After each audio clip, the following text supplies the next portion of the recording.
खटिया हिलाइतोगे रोजा रोजा रतिया में सही खटिया हिलाइतोगे।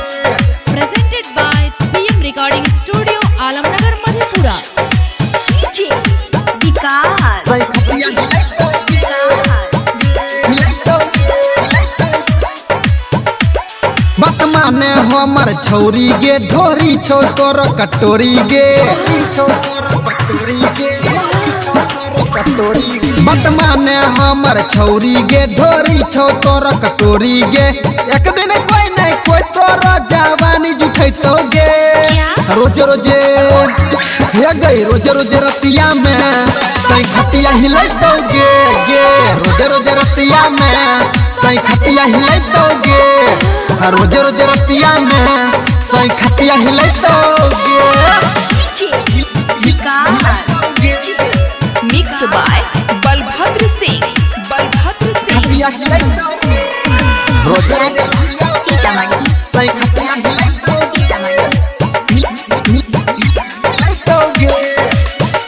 हाँ हाँ वरनी सा जवानी अपन झापै छीगे रोज इतर डाली के भीतर नापै छीगे।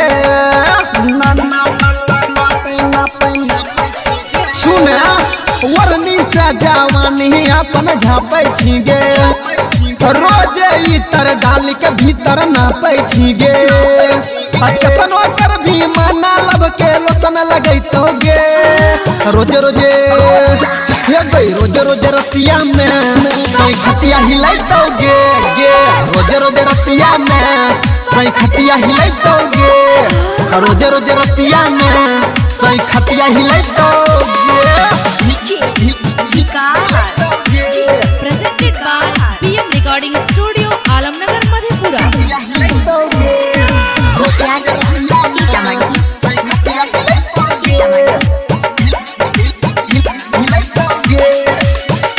हाँ हाँ राइटर राजू बंसी खिसियाबै छीगे परवीन प्यारे लाल के खूब तरसाबै छीगे।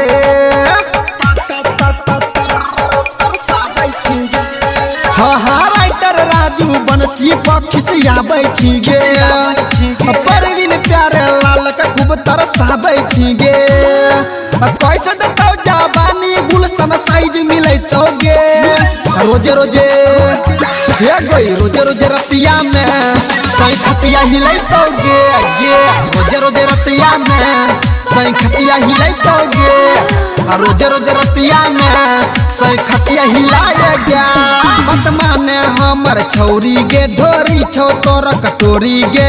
एक दिन कोई नहीं कोई तोर जवानी जुठैतोगे रोज रोजे हे गई रोज रोज रतिया में सही खटिया हिलाइतोगे गे रोज रोज रतिया में सही खटिया हिलाइतोगे रोज रोज रतिया में सही खटिया हिलाइतोगे।